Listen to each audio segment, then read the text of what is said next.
Kira-kira kebanyakan orang bodoh ngaku-ngaku pinter. Ini masalahnya. Oleh karena itu, adik-adik, mumpung masih muda, belajar yang hebat. Belajar bahasa Inggris yang hebat. Hadis yang punya kutubus sittah. Loh begitu. Jangan nggak main-main kita memperjuangkan ahli sunnah wal jamaah itu loh. Sejak kecil dibimbing. Saya ini akan jadi pejuang ahli sunnah sampai akhir zaman. Loh begitu. Saya dulu pernah mondok di Langitan. Mulai tahun 47 sampai 55. 55 itu adalah pemilu pertama di Indonesia. Saya suruh pulang sama kiai, kamu pulang mendirikan NU, tapi kalah. Akhirnya saya berangkat ke Tuban, sekolah lagi dan mondok, dan saya mendirikan Ibnu di Tuban. Saya ketuanya. Itu tahun 56 57. Setelah itu saya naik sepeda dari Lamongan ke Jogja. Bayangkan, 3 hari 3 malam. Akan apa? Masuk PTIN. Sampai saya tutup PTIN. Di Solo dibuka Fakultas Syariah Universitas Ulama. Saya masuk di Solo. Saya di Solo 8 tahun. Di samping takdibil Quran, saya di Fakultas Syariah. Saya mendirikan Ibnu di Solo. Saya ketuanya. Nah, di Solo itulah saya termasuk yang dipanggil oleh di Jogja pertemuan untuk mendirikan PMII itu.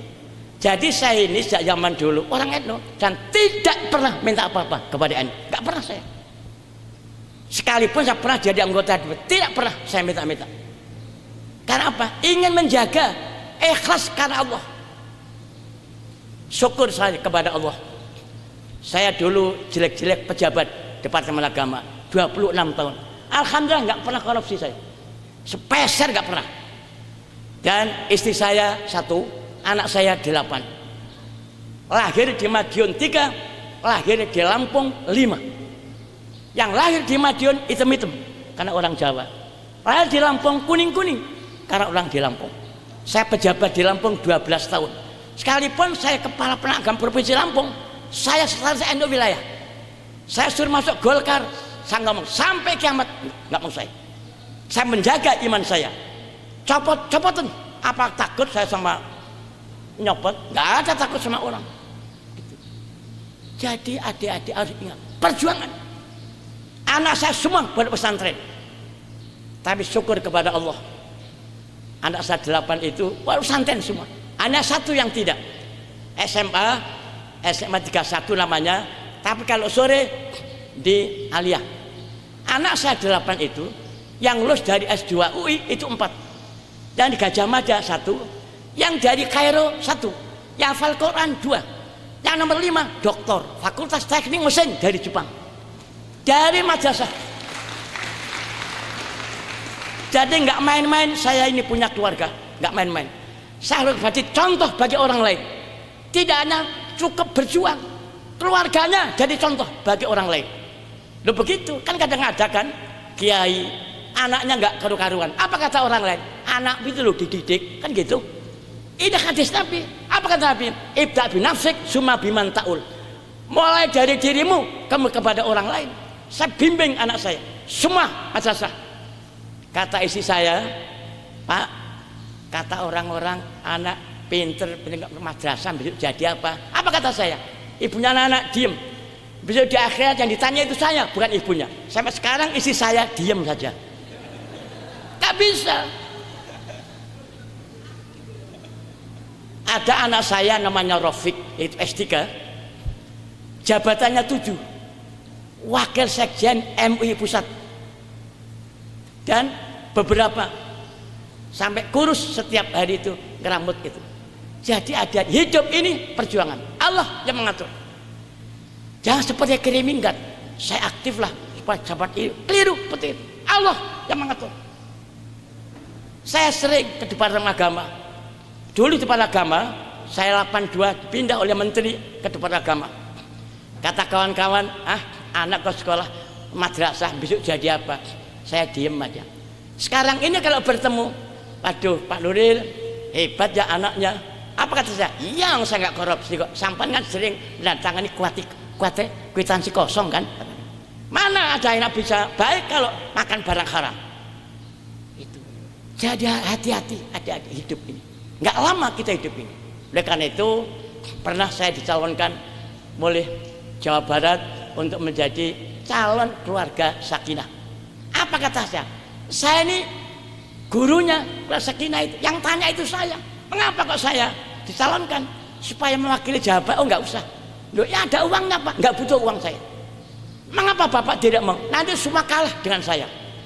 Yang lain yang menang itu hanya punya anak 3 yang dokter 1. Anak saya dokternya 4, yang hafal Quran 2, ibunya anak-anak aktif di Muslimat NU. Saya aktif di belapan organisasi saya sampai sekarang.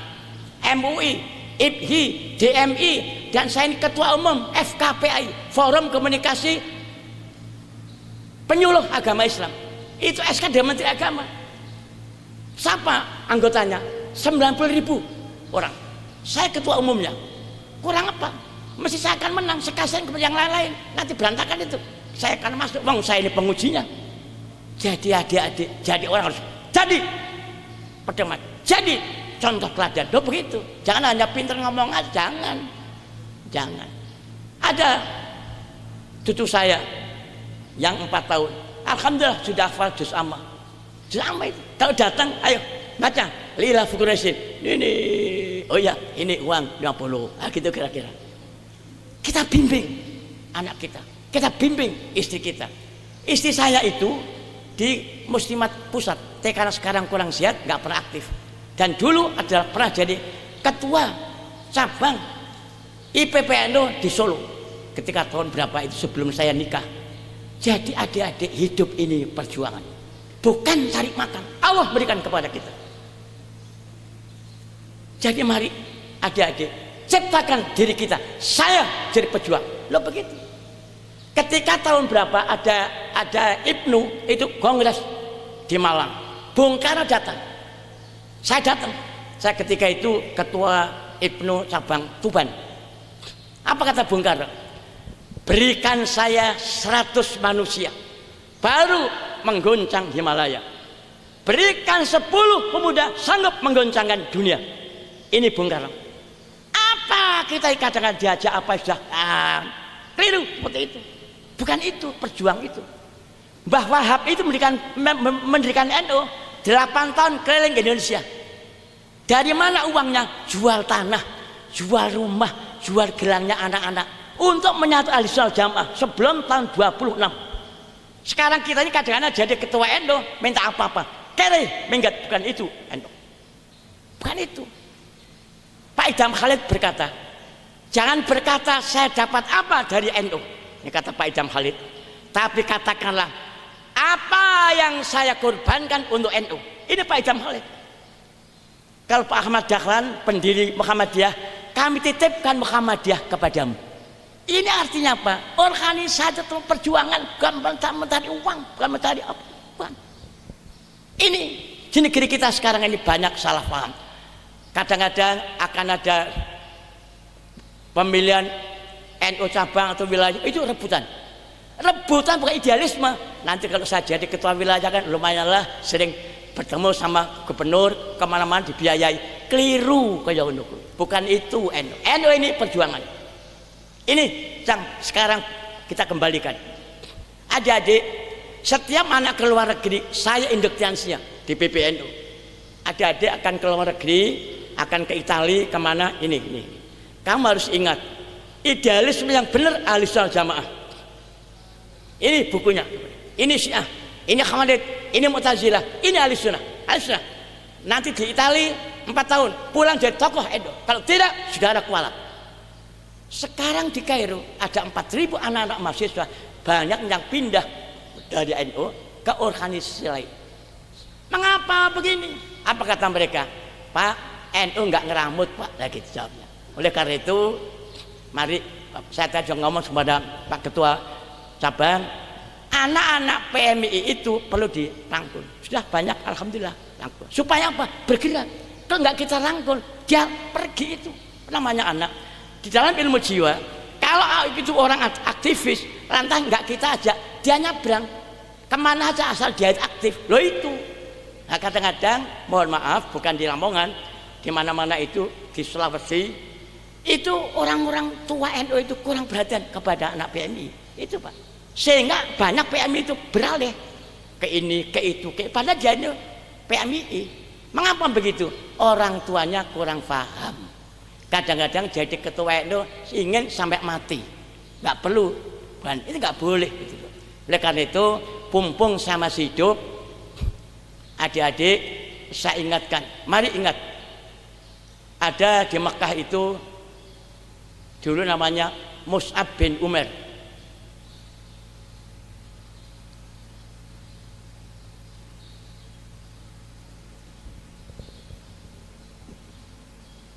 Ini keliru ini, saya beritakan. Kalau nyuguh orang itu ininya di sebelah kanan, itu. Loh begitu, ada ilmunya gitu. Pak bodohmu itu kalau tak boleh.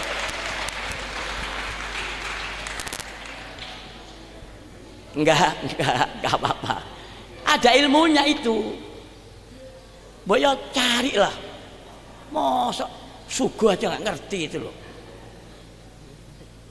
Saya teruskan, namanya Mus'ab bin Umair.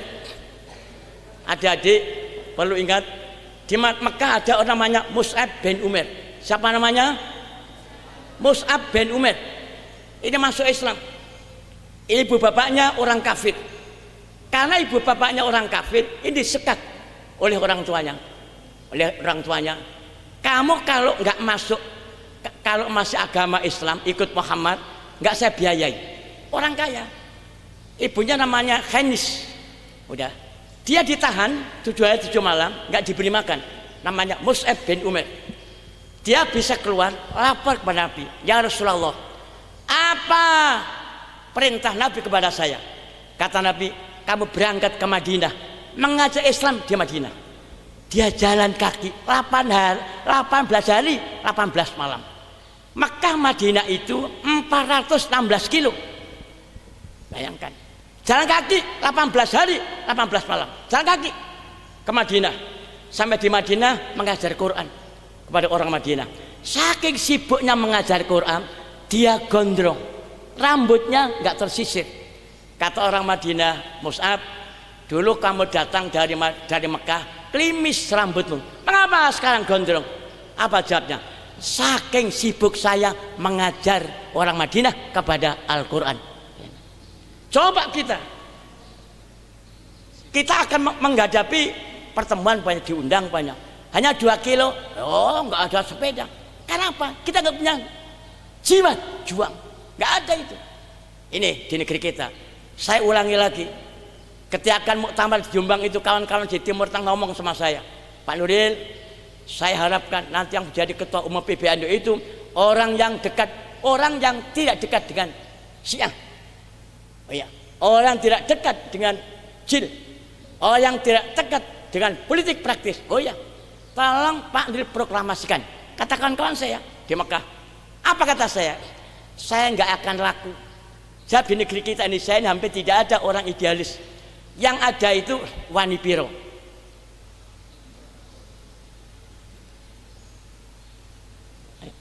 Ya, iya, ketua cabang. Siapa yang dulu itu ya, yang pernah saya diundang, iya, yang nggak usah beri apa-apa kan, ya, jangan.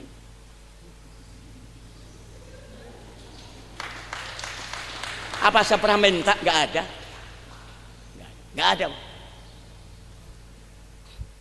Mekah Madinah itu 416 kilo, jalan kaki 18 hari 18 malam. Sampai di Madinah dia gondrong. Ditanya oleh orang Madinah, mengapa dulu dari Mekah rambutmu itu hebat, kok sekarang gondrong? Apa jawabnya? Saking sibuk saya mengajar orang di Madinah. Bayangkan, ketika perang Uhud itu perang yang kedua, dia yang memegang bendera Nabi begini, bendera zaman dulu pertempuran Uhud itu. Ini ditebas oleh orang kafir, putus, diganti tangan kanan, putus lagi, ditembak sama orang, dia meninggal mendadak. Nabi datang, Nabi berlinang air mata. Apa kata Nabi? Oh, ahli surga. Dia orang kaya raya, tapi ditinggalkan semua harta di Mekah. Dia ingin membela Allah. Dan ketika dia akan meninggal, ngomong gini, wa Muhammad illa rasul qad khalaq min qabli rusul. 2 kali dibaca, dia meninggal. Ketika meninggal, dia hanya pakai hem Hem itu adanya seperti bapak ini, mohon maaf, apa namanya, tangannya begini. Kata Nabi, lepas, dilepas menutupi mukanya, kakinya terlihat, kaki ditutup, mata terlihat. Akhirnya apa kata Nabi? Tutup mukanya, kakinya ditutup dengan remput alang-alang. Sejarah itu. Kata Nabi, makamkan satu lahat dengan Abdurrahman namanya, kawannya, satu lubang, 2 orang. Ini ahli surga. Ini loh namanya pejuang. Sekarang hampir punah, tidak ada. Saya itu adik-adik haji 13 kali, umrah 22 kali. Saya setiap ke Uhud saya berdoa di atas makamnya Mus'ab, Allah berikan Mus'ab baru di Indonesia, hidup tidak cari makan tapi membela agama Allah. Saya setiap ke Palestina, saya 3 kali ke Palestina, melihat apa namanya, melalui namanya negara Yordan, saya cari namanya makamnya apa namanya ini, Mu'ad bin Jabal, pejuang. Saya berdoa, Allah moga-moga ada Mu'ad bin Jabal Indonesia yang banyak.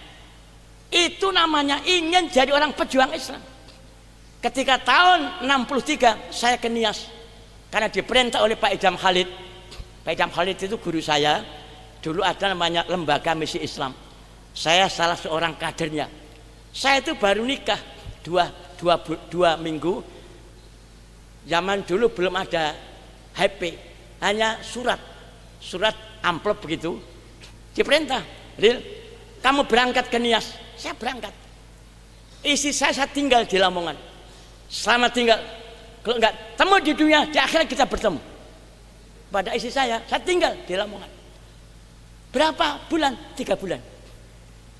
Saya sampai di Nias, alangkah terkejut saya. Ada sebuah rumah sakit di atas gunung. Itu yang membuat orang Itali. Mengapa orang Itali membuat seperti itu? Ketika Perang Dunia Kedua, ada militer kedua ini orang Itali. Dia nggak mau pulang ke Itali, tapi nongkrong di Nias menyebarkan agama Katolik. Sehingga di Nias ketika itu hanya 12% orang Islam, yang namanya di ibu kota namanya Gunung Situli. Itu rumah sakitnya di atas gunung. Pemerintah belum ada seperti itu ketika itu. Karena apa? Semua diambil dari Italia. Yang meresmikan namanya Insinyur Juanda. Ketika itu adalah PM, Perdana Menteri di Indonesia. Mengapa begitu? Menghormati seorang Katolik yang meninggalkan negaranya untuk membela agama Katoliknya. Itulah namanya pejuang. Hampir sekarang hampir punah seperti itu. Mari adik-adik, masih muda, saya hanya punya jiwa juang. Saya perjuangkan gitu. Saya dulu adik-adik jadi ketua PMI, jadi ketua IPNU itu nggak ada yang membiayai. Saya sering mengumpulkan surat kabar di Solo itu, kita jual untuk biaya rapat IPNU. Ketika di Tuban, saya itu dikirim oleh orang tua saya beras, nggak saya makan, saya jual untuk membuat number. Sampai sekarang masih ada di Tuban itu. Jadi kita harus punya jiwa juang. Ketika Pak Tolha itu nikah, dapat Gresik kan, saya naik sepeda dari Tuban ke Gresik. 2 orang, saya dan Pak Syahid namanya, sekretaris saya. Jadi adik-adik, kita ini adalah orang-orang diciptakan dari pejuang. Tidak mencari apa-apa, tapi mencari ridho Allah saja. Ini penting. Adik-adik masih muda, jangan sampai saya nanti kapan jadi ketua PMI ya, nanti supaya paling-paling tidak jadi anggota. Jangan. Allah akan mengatur kepada kita nanti. Loh begitu loh. Nggak usah kita cari, Allah mengatur kepada kita. Itu yang penting sekali. Oleh karena itu di dalam ahli sunnah itu adalah pertama keikhlasan. Yang kedua adalah ahli sunnah yang mantap. Yang ketiga tertib beribadah, beribadahnya ahli sunnah wal jamaah. Artinya apa? Sholatnya yang tertib, pakai wiridan, malam Jumat tahlilan. Loh begitu. Jadi adik-adik sekali-sekali kan sudah istighosah ya. Sudah kemana? Alhamdulillah begitu. Saya di DPP itu sering saya datang, sama hidup, ayo istighosah sama saya. Ini ciri khas ahli sunnah wal jamaah. Jadi adik-adik semua, Pumpung sama si hidup, mari kita ini punya catatan, hidup ini perjuangan. Innal hayata aqidatun, hidup ini adalah akidah dan perjuangan. Di negeri kita banyak ada Syiah, ada Wahabi, ada Salafi dan sebagainya. Itu bukan ahli sunnah. Ahli sunnah itu adalah ma'ana alaihi washabi, orang seperti saya katain dan seperti sahabat saya, 4 itu. Lah orang Syiah itu kan mengkafirkan 4 ini selain Sayyidina Ali. Nih ada bukunya itu yang baru dicetak oleh MUI itu, kan apa namanya, hati-hati dengan penyimpangan orang-orang Syiah. Di negeri kita banyak itu. Oleh karena itu kita jangan keder, kita ahli sunnah, sekali sunnah tetap ahli sunnah sampai kita akhir zaman. Loh begitu. Nah, oleh karena itu sering kita bertemu suan kepada para kiai. Saya tadi banyak ilmu dari Pak Kiai Gofur, banyak, alhamdulillah, sampai mohon doa restu gitu. Moga-moga hidup kita ini mendapat ridho Allah, ahli sunnah jamaah di negeri kita. Dan PMI saya pesan kepada Pak Kiai, tolong Pak Kiai PMI loh Pak, titip. Oh nggih. Artinya kadang-kadang kan begini kan, nyuwun sewu ya, maafin. Orang di pondok, orang beda, kadang-kadang begini, nggak ngerti pergerakan. Langitan saya ngomong pada Gus Bet, Gus, tak kandani Gus. Ya, piye Mas? Orang dibuat pesantren, nggak masuk organisasi, keder di masyarakat, menghadapi orang, itu paling-paling nggak mau, dia nggak bisa berkotek apa-apa. Tapi organisasi itu adalah latihan mengenal orang, latihan menghadapi pendapat orang lain. Sekali kan nggak cocok, nggak apa-apa, tapi kita hormati. Itulah namanya tasamuh, dan itu namanya rahmat lil alamin. Hadisnya tadi itu Al Bukhari. Saya pernah ngomong gitu sama Gus Bet. Jadi sekali-sekali datangkan orang ahli organisasi, paling ngerti. Kadang-kadang kan ada kan anak-anak di pondok itu nggak usah organisasi lah, apa gawe nih kan gitu, nggak ngerti dia. Nanti di masyarakat dia nggak laku itu. Oleh karena itu adik-adik semua, kalau adik-adik ini punya saudara masuk di organisasi, masuk dibiayai organisasi. Saya itu pernah di Solo itu mencari uang. Tidak, saya Idul Fitri. Kenapa? Saya jaga sepeda. Orang Idul Fitri itu kan bawa sepeda zaman dulu. Itu saya nggak ikut sholat Idul Fitri. Idul Fitri itu sunat muakkad ya. Saya cari uang itu wajib karena biaya organisasi. Saya jadi tukang karcis itu. Halo, bayar. Untuk apa? Organisasi. Untuk beli mesin tek, untuk beli almari. Saya begitu. Saya kuliah sana itu banyak kawan-kawan saya. Saya tanya, Pak, sampean punya sarung berapa? Punya 3, minta 1. Untuk apa? Udahlah, diam. Saya jual di pasar Klewer. Jual Klewer di depan Masjid Agung itu. Ini jual. Untuk apa? Untuk beli mesin tik. Itu namanya perjuangan. Siapa yang bayar? Orang-orang yang bayar itu. Saya sekarang di Jakarta 8 organisasi. Nggak ada yang bayar. Hanya 1 yang bayar. Kalau hari Rebo ini rapat namanya UPM. UPM itu adalah yang meneliti halal atau haram produk luar negeri ini. Itu hanya dibayar 300.000. Yang 8 organisasi saya nggak ada yang bayar, semua uang sendiri. Kata anak saya, Pak, apa nggak pegel Bapak tiap hari rapat? Oh enggak, pumung sama hidup. Jadi adik-adik, hidup ini perjuangan. Tanpa itu kita akan keliling di hadapan Allah. Ada adik wanita yang pintar bahasa Inggrisnya, jangan kawin dulu. Baru SMA sudah lirik. Ada juga begitu. Jangan dekat-dekat sama wanita dulu. Nanti aja, gampang itu. Ilmunya yang hebat, bahasa Inggrisnya yang pintar. Saya ini punya anak, Pak Sarif, nomor 7, salah seorang direktur Citibank. Sekarang baru di Amerika. Bahasa Inggrisnya TOEFL-nya 580. Bayangkan. Bahasa Arabnya, oh dia di Mesir dulu. Itu namanya anak dididik sebaik-baiknya. Anak saya nomor 5 ke Jepang. Kita akan berangkat ngomong gini, Pak, bahasa Jawa, aku disangoni apa? Ini Quran. Setiap malam Jumat baca Yasin dan tahlilan. Kawan kamu di Jepang kumpulkan di rumahmu. setiap malam Jumat baca Yasin dan tahlilan selama 3 tahun 3 bulan. Setiap malam telepon kepada saya, Pak, anak-anak kumpul Pak di rumah saya. Berapa anak? 33. Apa acara nih? Baca Yasin tahlil Pak selama 3 tahun tiap malam Jumat. Berapa Jumat itu? Bayangkan, anak saya namanya Ainul Falah Ahmad, doktor, Fakultas Teknik Mesin, sekarang penguasa di Yamaha. Mesti pada begitu. Jadi santri itu tidak hanya di pondok, tapi ini kita kuasai, teknik kita kuasai. Lo begitu, sekalipun namanya ilmu umum itu pencerahan, bukan idealisme. Idealisme itu agama, bukan ilmu umum. Ilmu umum itu pencerahan hidup.